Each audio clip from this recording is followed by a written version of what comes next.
So Premier League is back and Arsenal is back, and so am I happy? Are you happy? So let me discuss first of all this thing, that don't you observe that okay, we wait 2 long weeks for the Premier League and life feels like it is pointless. But then after that the Premier League comes, and then tomorrow it will be Saturday, it will be weekend for people who have a job, and just a regular day for people who don't. So no offense, but okay, that would have been very offensive to me as well 4 months ago. But okay, basically, Premier League. I'm not going to do anything here right now, but basically, I'm talking about like okay, tomorrow Saturday will come, the whole day will pass, then it will be evening for Indian people, not for England people, but for Indian people. I'm living in India. If you didn't already know that, why should you know that? By the way, but okay. So the thing is that I wait till 5 o'clock. The match will start. It will start at 12:30 in England. So you'll wait, and then the match will be over in 90 minutes. And will basically if it is a regular match for Arsenal, will be 3-0 up in 60-70 minutes, and the game is over. Basically, maybe we'll see down man or someone, and we will get excited. But basically, that is going to be the whole point of this wait. So I was just wondering if even the wait is just worth it. Like, does is the reward as much as I hope so? Like, if you watch all the Premier League games, and there are a lot of exciting games as well. This time Manchester United versus Manchester City. I think they are at the same level right now. No one can argue with me. And a lot of games like Everton versus Aston Villa is an interesting game. Sunderland versus who are Sunderland playing? Let me check. Who are Sunderland playing? Sunderland is playing. Sunderland is playing Crystal Palace, which is, if you are a Tony Pulis fan, that is a very interesting game for you as well. Burnley away, Liverpool people are underestimating Burnley, I guess, a little bit. Chelsea versus Brentford is not as bad as you think it is. It is not a regulation victory. Regulation victory. I have never heard that anyone say that, so I don't know if it is a term or not. But okay, let's come to Arsenal, and this is my starting 11. I know you are not listening to me, you are just watching what I've written, and my handwriting is so bad that even that is a trouble. So you have just gone, you have left this video a long time ago, so I'm talking to nobody, I'm talking to a wall right now. But okay, you will be. First interesting thing is that William Saliba is back. I guess his injury was termed to be touted to be not termed to be touted to be 3 to 4 weeks long, and whoever was the reporter who reported that, I think your job is in trouble. But let's not attack people on their job. Maybe he made a mistake, whatever. But very, very wrong news to give to Arsenal fans who are already struggling. But if William Saliba is back, that is brilliant news. Then Arsenal is like, I have no problems with Arsenal's starting level right now. Even if Saka is out, even if Havertz is out, even if Ben White and Norgard are out, I don't.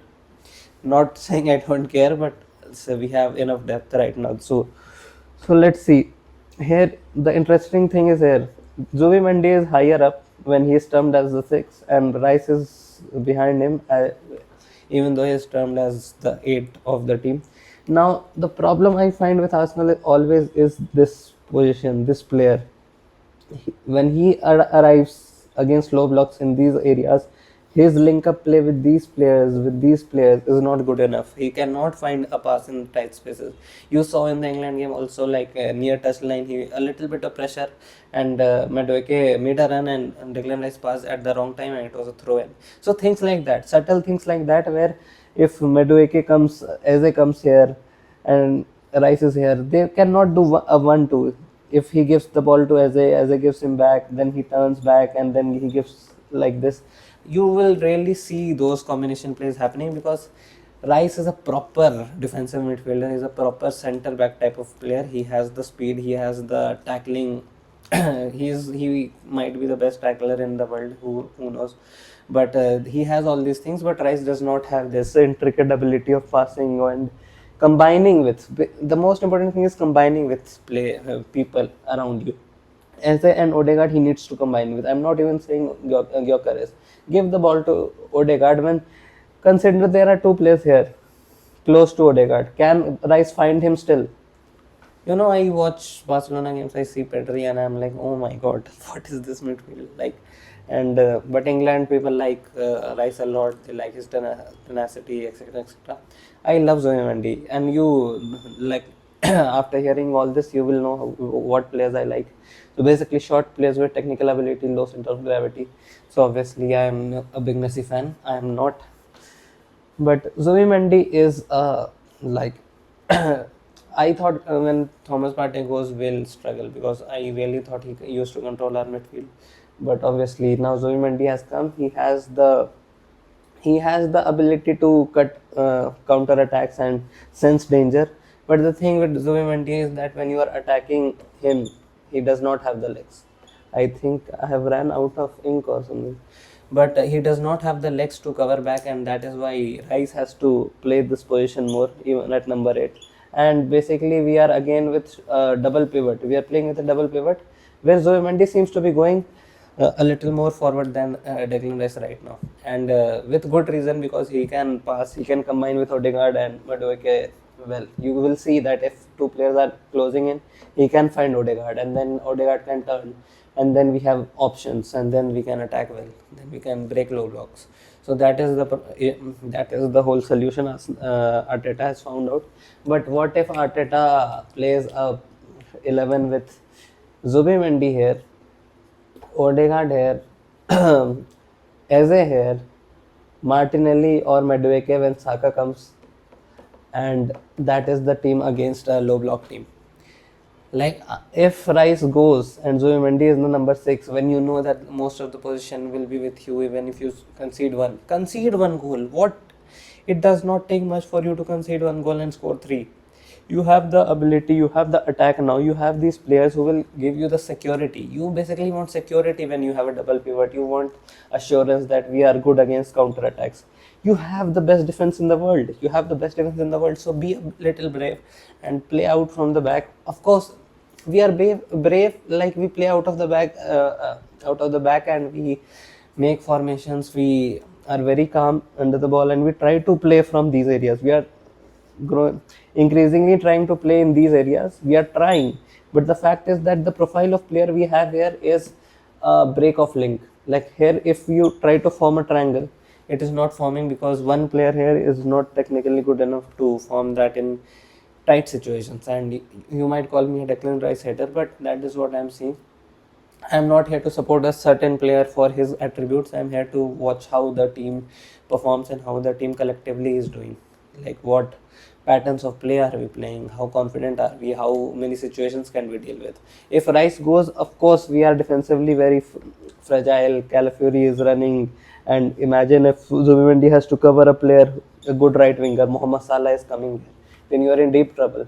But this back three, if this is the back three, I'll fight with counter attacks with this back three. Of course I will, and maybe we'll concede 2 goals. But look at Liverpool, they concede goals, they score goals, and they win the games.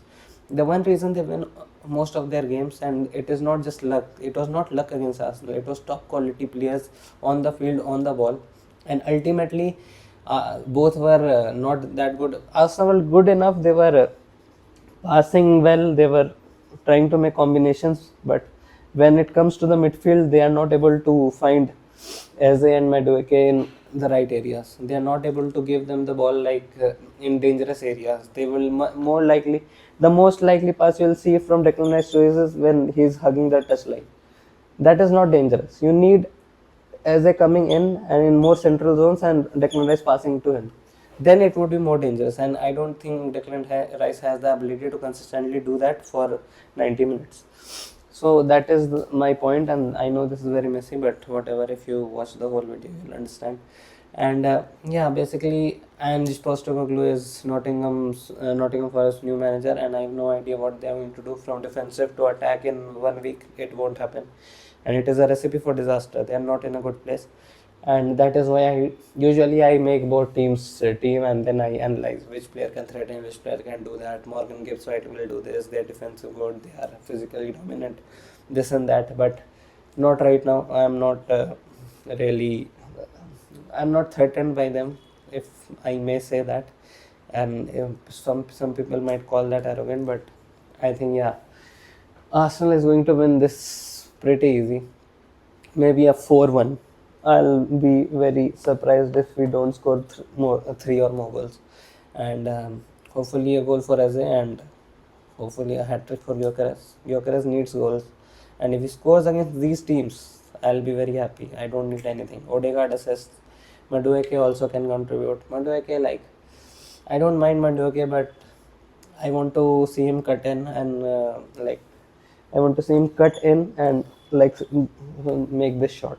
The day he starts doing that consistently, then he'll become very dangerous because, of course, he can go and beat players with his pace and physicality, but and cross the ball here and Gyökeres can score. That is a good pattern of play. I don't mind that from my left winger. Saka also does that, but what Saka also does is that he makes defenders think where he's going.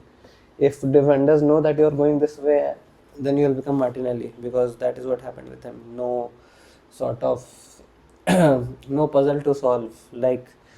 Wingers are supposed to be tricky. You don't know what's coming. With Martinelli, you know always what's coming, and hence he cannot play the way he is. And the one goal Martinelli has scored recently for Brazil, he has cut in and scored. So I want to see that from my wingers. Odegaard, I feel, do the same what you did to Haaland, do it to Gyökeres. Like there will be an opportunity, and I love it. Like, do you remember Everton versus Arsenal when Aubameyang came, and the first ball Ozil gave him? It was a through. Did Ozil give? I think Ozil gave him the ball. Yeah, I don't know if memory is. Yeah, Ozil gave him. When Ova came, Odegaard wasn't even here. So Ozil gave him a ball, and it was like the most delicious ball in the world. And Aubameyang ended up not scoring, but it was such a good moment. It was like we have a striker now. They made his presence felt, and that is what the Emirates crowd needs. I know Gyökeres scored a wonderful goal, and he cut in, and he scored, and that showed that he can make goals for himself as well. He does not rely solely on um, like. what do you call that, parcel, no, not a delivery or whatever, service. I don't know, there are a lot of us for it. So yeah, basically that is what I look forward to. I look forward to Calafiori also chipping in with some headers maybe or good crosses. I want Timber, Gabriel Magalhaes and William Saliba to be solid to assure us that we win the game and we keep a clean sheet, so that I can win another Golden Glove and then we can celebrate another trophy. But yeah, like I'm a little bit nervous about Liverpool because they look strong in the attack, and the teams that can score goals they can just win every game, literally. And the attack they have: Salah, Alexander Isak, Cody Gakpo, Florian Wirtz, Soboslai, McAllister. So many players good on the ball. So many players. So yeah, that is a bit scary, to be honest, and I won't hide away from it that, oh, I'm not scared. They do have defensive frailties, but it seems like their firepower is more than what their weakness is right now. But let's see if team can pin them back, and then their defense is in pressure, and then what they'll do then. But for now, I think Liverpool are looking favorites, and you'll be a silly man to not bet on them. You'll be a very silly woman as well if you don't bet on them. I'm not telling that only one gender bets. Any gender can bet. But okay. Liverpool, yeah, I think Liverpool are favorites right now, but I think if Arsenal keeps in touch, and then in mid-season Arsenal is full on, they have their mojo back and they have their momentum, and they have a big squad. And Liverpool have a little bit of injury tiredness because they have to play their first 11 every game. They don't have the depth. They have depth in striker position and a little bit in midfield position, but defensively they don't. And their fullbacks, and if they tire out, and if Salah tires out, if Salah goes to the African Cup of Nations, these things can matter, and I think it will be a close race. But let's see what happens at the end of it, and let's hope Arsenal wins. My prediction is 4-1. Tell your prediction if you are watching this video.